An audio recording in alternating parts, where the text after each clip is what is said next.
Good afternoon, my turtle ducks. Thank you so much for joining me for this very special tea.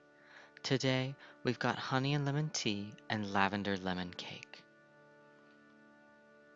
As before, most of my information has been sourced from Llewellyn's Sabbat Essentials Midsummer.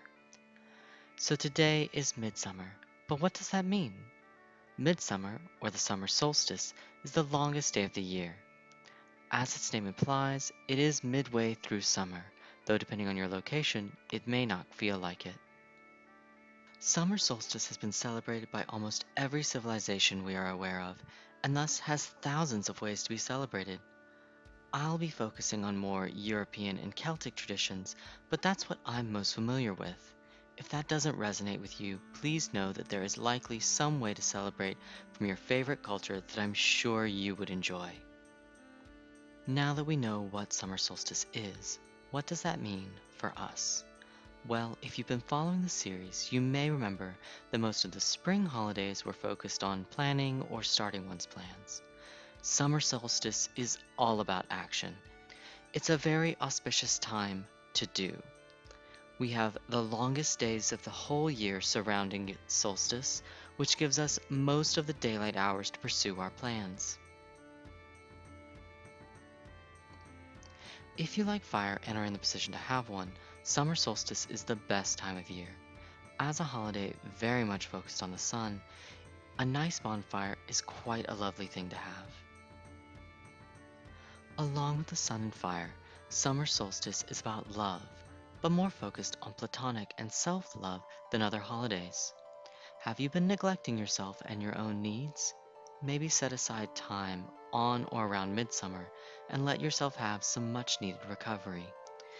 If you can spend that time doing something you enjoy, especially either outside or at least near a sunny window, all the better.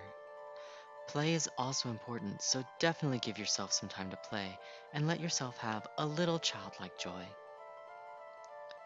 Alright then, what sort of things are associated with midsummer? If we're going to be decorating and making food, it's best to try and fit the theme, isn't it? Colors are pretty easy. Yellow, gold, and orange, all colors of the sun, are perfect. Green is also an excellent color to represent all the growth and abundance around us this time of year. While there are many plants associated with midsummer, I'm going to focus primarily on flowers, because who doesn't love a big summer bouquet?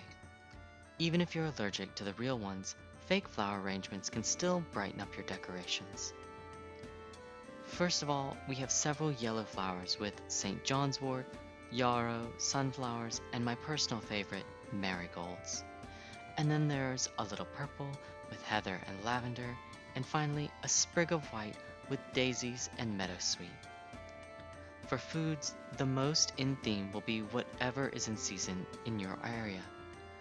For some of us, that will be an abundance of berries, peaches, pears, summer squashes, and tomatoes. So just check and see what's available in your area this time of year. If you aren't already following the Black Forager and the Chaotic Forager here or on any short form site, please start. They both have excellent advice for all of us living in the US, and they're just a delight to watch. Now, here at Baba's house, we love midsummer. It's one of the few holidays throughout the year where almost all the deities in our house are represented. As a result, we typically have a very large feast. This year, I'm hoping to make grilled corn, stuffed fried squash blossoms, fresh chopped fruit, and homemade whipped cream. This year, I also plan to work on my altar, and we're planning to burn an effigy of something Papa and I are working towards. I think next year I may try to remake all the wreaths, but overall, I'm pretty happy with our midsummer festivals. Perhaps we'll have more people over next year to enjoy the day with us. Well, that's about it for the basics. Thank you for coming. I've got a lot of cooking to do. I hope I'll see you next time. Until then, be kind to my turtle ducks, to others, and to yourselves.